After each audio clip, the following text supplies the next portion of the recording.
Hey, ndị be anyị bịakwanụ na-anụju onu m ntị na akụkọ nke a na-agbakwa anya mmiri. Unu amakwa nwatakịrị nwa okorobịa ahụ a na-akpọ Emmanuel ndị Fulani gburu, ya bụ nwatakịrị bụkwa na onye Ebonyi steeti na-agba ọkada. Ndị Fulani wee na ndụ nwatakịrị nwa okorobịa a n'iyi na-emefe nta na-emefe imo. Ụmụ nwaanyị na-abụ unu na-afụ ebe a bụ fanwa ka Emmanuel bụ na ọkada bifo ndị ntọrị mmadụ wee tọrụfa. Onye nke unu na-afụ bụ onye nke agha na-ajụ ajụjụ na-akọrọfa na ndị Fulani si Emmanuel nyala ya wee jụ. Bịazienụ ka unu nụrụ the full story ka ụmụ nwaanyị na-aba na Emmanuel bịanụ ka unu nụrụ ifefa gabigara n'aka ndị Fulani. Unu echetara na mpa nke nwaanyị akọrọ na mgbe fa ji ibuje ego na ndị sekuriti jidere ofu onye Fulani n'olu ọdịsisi awasị eji wee jide onye Fulani kenye ya ịga n'aka. Onye Fulani wee buru ịga akere ya n'aka wee gbafere ọsọ na kọstọdi ndị ọrụ nche. Ka na ụdịka ndị ọrụ nche dị ife ka onye Fulani ahụ gbafejezi ọsọ wee ruo n'ime ọfịa wee na-agwazi ụmụ nwaanyị anụnwa na onye nke bụ Emmanuel na ọ na-afa amahụ na ụmụnne fa so na ndị na-eche nche na ndị infọmatị fa so na ndị na-eche nche. Ọkwọnụ ndị Igbo na-eme onwefa, ọkwọnụ ndị Igbo na-egbu onwefa. Ndị Igbo eweresigokwa ndị be anyị wee lesị ndị Fulani n'aka na-achụ ego nke ụwa. Bịakwanụ ka unu gelu maka nwoke bụ meshin wee bata n'ime ọfịa si na ọ na-ete nkwụ. Ya bụ nwoke na-alụkọkwanụ witi ndị Fulani wee zi nwoke ahụ ya ji egote alụfa ụtaba, gote alụfa kaikai, gote alụfa ife nwa, gota nke nwa. Na nwoke ahụ na ndị Fulani na unu ya bịa ka unu gere nya bụ akọ ka unu maa na ndị Fulani anụnwa aha alụsọ ọsọfa na ndị Igbo sofa alụ nya bụ ọrụ. O wee bụrụ ife jọrọ njọ n'ebe ndị Igbo nọ. Wee were ohere a na-ayọ ndị Ebonyi steeti biko nụ nyelụnụ nwanne Emmanuel aka ka ebunata ozu Emmanuel. Na nwanne Emmanuel na-akọwa na fe ejighị ego ndị ozu Emmanuel ka dịkwana na mọchụwarị biko nụ. Since ife a na-eme nwekwa ife ndị gọọmenti kọntributuru ndị anụnwa kịta anụnwa fa nọ n'ụlọ ọgwụ gọọmenti nwe anụbeghị onufa wee ruo kịta maka daboyi egburu egbu ndị nke anụnwa gbapụta n'aka ndị Fulani. Onweghị ebe ndị polisi ji emefe intaviu ka amalụ ka a ga-esi wee chọta ndị Fulani. Ebula ozu onye ọzọ duka ebukwu nkụ mgbọsị ọ ya ada nke unu n'isi ka unu ya anụ ụdị ya. Nhapụ unu ka unu gee intaviu emefa ka mkpụrụ obi Emmanuel zuru ike na ndokwa. Biko onye ọbụla ya enyelụfa aka nyere unu fa aka n'ụdị ọbụla unu ya eji wee nye nwu aka biko unu ka afụ na-ebunala ozu Emmanuel na Ebonyi steeti. Ụmụnne m ndị Igbo abịago m na the hospital now. Sista na-aba bụ onye ahụ anyị fọ na vidio ndị Fulani herdsmen kidnapụrụ for 5 days ọ na onye nke a mana onye nke a apụta na the video. So anyị chọrọ ka ha kọrọ anyị exactly what happened because unu from their father daddy onye nke a okwugo onosefu gịnị na-emere nụ but ka anyị use from their mouth. Can you tell us what happened? I got Oba on Thursday. Oba, you want Oba on Thursday. So when on Friday I now Mata. Wesika iba uzime ebenebe galamba. So uzima kaimazi. Weka che DJ ebeneba na bakazi ayabata memba because DJ akaiga kene. Those go webe container da. Sada akani Fulani usi yabuka wekusai. Wesai bitu. Muna my sister bitu. Na see the boy pai nya blue machine ya. Guy benebe. Guy utreka siga the boy to taba. And the young papa madi. Oba madi bubu ai na. So the boy weje we ego we hand by the ego. Another ego that go take the thing. I feel no up that guy this year. Another the boy machine ya. Don't go any container. Mala kia. Blue man ni mommy bicharai. Side ya kai baba aje police ya. From since that time I do help. Maluebe 11 I can anga nozo. About about I do police ya. So the 12 I put a nozo. When you see how I man no see I no see how. No ever you jino ka hana cho here. So I really do where society actually we ba one we party. Ntiye ya la hola. Weba zone ko asina mwa kola eba to ya Amansea. So eba ka ni asati besides kola ye na mbo na chifo ka ya ko bandi bele sai ka we dey we anu do de ni o le mu ya yi. So I was happy to kai bo ha na ba ni Friday. I know how to remember for we watch ndi ba yi me to habasha ndi ba yi go na ye we ba ya yi teacher di ni kaba bu ha yi teacher ha yi.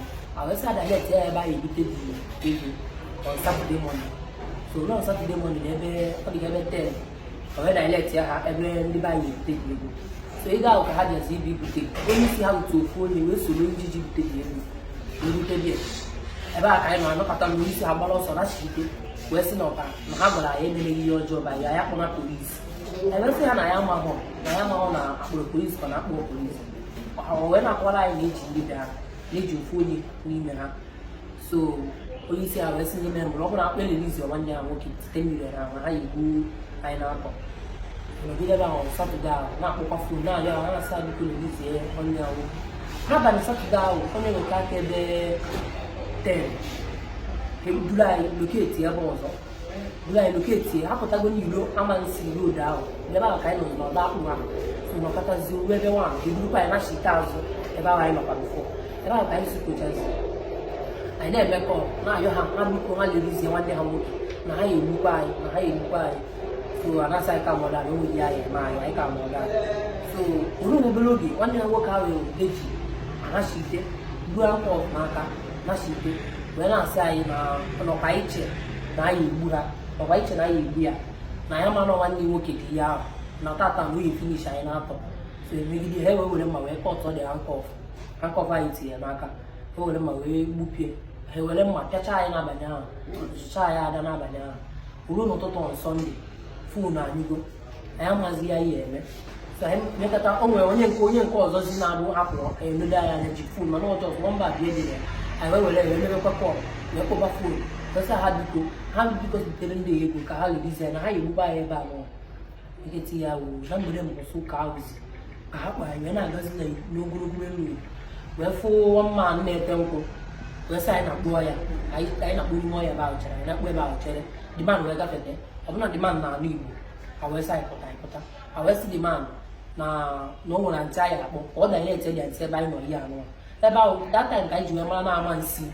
ka anyị nọ so demand na anyị jụọ demand si anyị na Amansea ka anyị nọ ya ejide demand si ya paakị mechin demand na paakị mechin anyị na demand na-amaghị ma fon anyị na-achọkwa nke ala anyị ji na-achọkwa ịnyụ anyị so wee sị demand a na-akpụzi ntị anyị kpọzie ntị be si anyị nekwa ebe anyị nọ kpọcha ndị mmadụ si anyị n'ọkwa Amansea ka anyị nọ masị oke kọla ahụ ka anyị mechaziri fon anyị wee nyụọ fanya nwezi fon anyị ga-akọntaktị awesị demand egotere ha siga na ahịa Amansea ya ka oyi egotere ha siga anyị ngwana onye ọgba na ọgwa mmadụ ọpụta ebe a naghị egbu demand eje gotechara ha siga gotecha ma egbu ma ụtaba man wee gotecha detere wee pụta wee bikwa emeshin ya si ya gaba nọkụnyi na ndị Fulani ahụ na demand ma ọfụma maka na ha na-akọwa onwe ha sị na makwanye ma bido ama na-enye ha mmanya ọsịa so anyị emewere Igbo wee sị demand Ifanaso the man Igbo. Ana English. Anyị ma na-asụ the man Igbo. Na-asị na ọkwa since Friday ka eji anyị ebe a. Ya biko ya gwa anyị fọm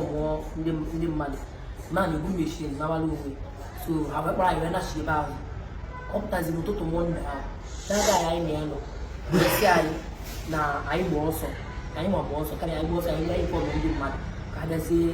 Daga onye kọ Emmanuel.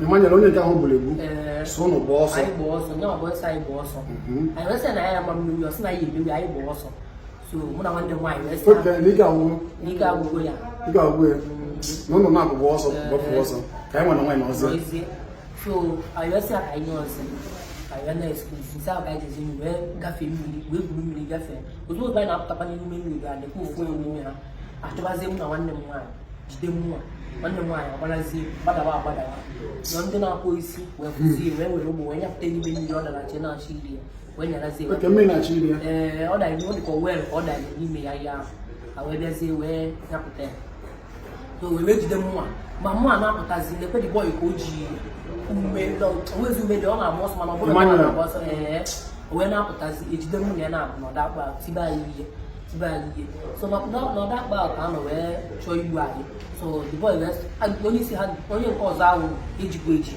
wee sị ya na onye egbu anyị na o wee na-ayọ ha egbu na m ha hapụ m ha egbu na m ha dịkwa ha hapụ m o wee sị ya na-echọ na onye egbu ebe ahụ na-ebuzi nke ebuzo wee bugoro ya mmadụ igbu ebe anọ ka wee kpụrụ anyị wee klọsụọ mmiri mmiri ahụ ka anyị klọsụzi akpụrụ anyị na-achị ya azụ nke ebe ahụ anyị nọ bụfọ ebe ahụ ka anyị nọzi o wee sị ndị Igbo akwa m Igbo agwa m asị ya ya n'izu ma ọjọọ sị ka mụ ya emekwa ya ma gbuo ya ma mụ amasị ya mee ọsụ na omegodi ya na ha ka ya egbukwe ya so na ọ bara uru ebe ahụ ife nwa na-ekwu that Emmanuel na-asị kama o ji eji nọdụ kama ya hapụ ya and ọ bụrụ na ọ dị na kwagide ewusi na ndị eziokwu So however, no more about So for the first time, how whether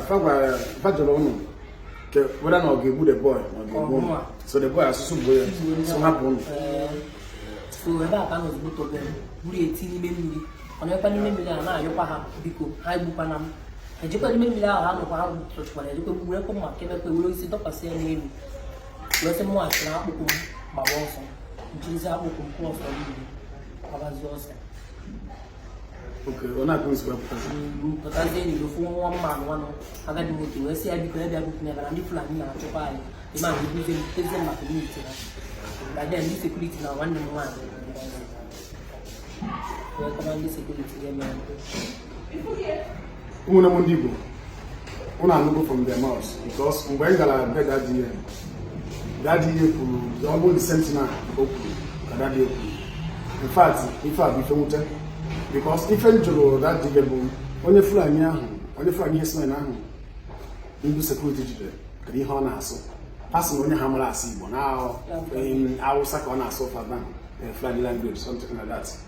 No blonde if I never born funniest man. According to the information, Nahane made that in a before. Nahane made that in a Nahane people about too much. Now they kidnap people at that place too much. You have the first or second time before the time in that village. Can you how many days could not like I know 4 days. 4 days could not. On the 5th days. On the 4 days, I know Friday, Saturday, Sunday, Monday, Okay, 4 days. Okay, come up Thursday.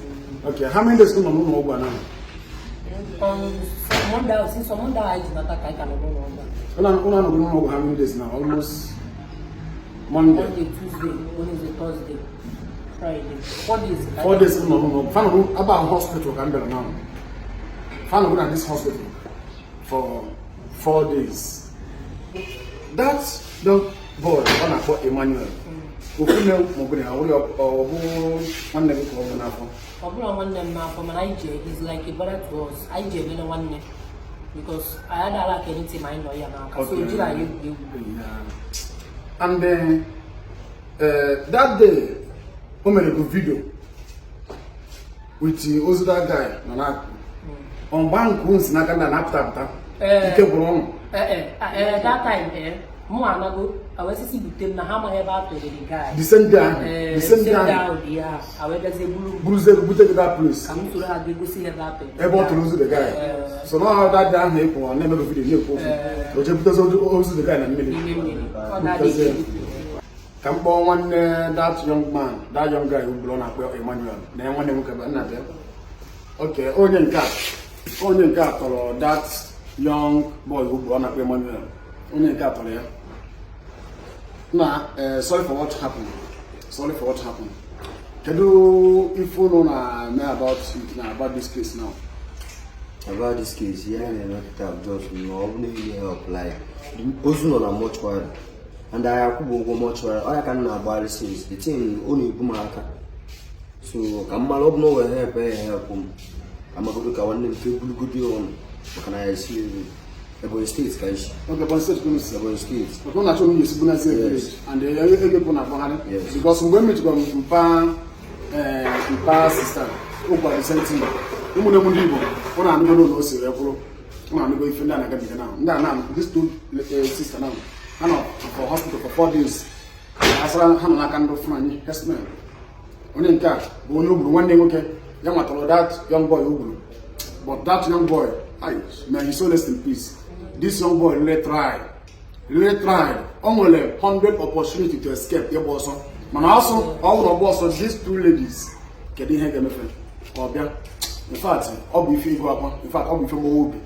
So, Bikono, brother, I got back number, Bikono. I'll back number. I don't know if you look at hand on email. I want any support from the Bikono. Till I can't number. All of them is like all of them are one. Please, these people now will they will still go out from the hospital. And I'll bring him online. Fage it up. Nyan of Haka, I want to charge you that on our pass happy.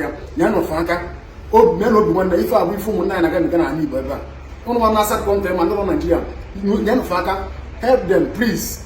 But I walk up number 42 30 51 29 71.